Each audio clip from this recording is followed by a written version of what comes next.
ఈరోజు బహుశా నీ జీవితంలో ఏదో సమస్యతో సతమతం అవుతున్నావా? ఉదయాన్నే లేవడంతోనే ఆ సమస్య నేను బాగా కృంగదీస్తుందా? ఈరోజు ఎలా ఫేస్ చేయాలా? ఈరోజు ఎలాంటి పరిస్థితుల్లో నేను ఉండాలనే బాధతోనే ఉన్నావా? దేవుడు నిన్ను తన వాగ్దానం ద్వారా బలపరుస్తున్నాడు. తన యందు భయభక్తులు గల వారికి దేవుడు ఆహారం ఇస్తున్నాడు. ఆధ్యాత్మిక ఆహారాన్ని సమృద్ధిగా ఇచ్చు దేవుడు, భౌతికంగా కూడా మన అవసరాలు తీర్చగలిగిన సామర్థ్యం ఆయనకు ఉంది. ఈ జీవితం ఆయన ఇచ్చింది కనుక మన జీవితాల పట్ల దేవుడు ప్రణాళికలు కలిగి ఉన్నాడు. ఆయన యందు భయభక్తులు కలిగే అనుభవం నీలో ఉందా? కేవలం భక్తి మాత్రమే కాదు, దేవుని యందు భయం ఉందా? కేవలం భయం మాత్రమే కాదు, దేవుడు అంటే భక్తి కూడా ఉందా? బైబిల్లో ఎప్పుడు కూడా ఈ పదాలు కలిసే ఉన్నాయి. భయభక్తులు అనే పదాన్ని ఎక్కువగా మనం చూస్తాం. దేవుని యందు యథార్థమైన, నిశ్చలమైన, నిత్యమైన భయభక్తులు ఎప్పుడైతే మనం కలిగి ఉన్నామో దేవుడు తన ఆహారాన్ని మనకి ఇచ్చే దేవుడు ఆయన.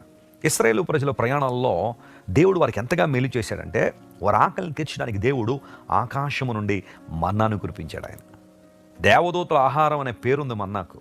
దేవుడు కురిపించాడు పాళ్ళెం మీద.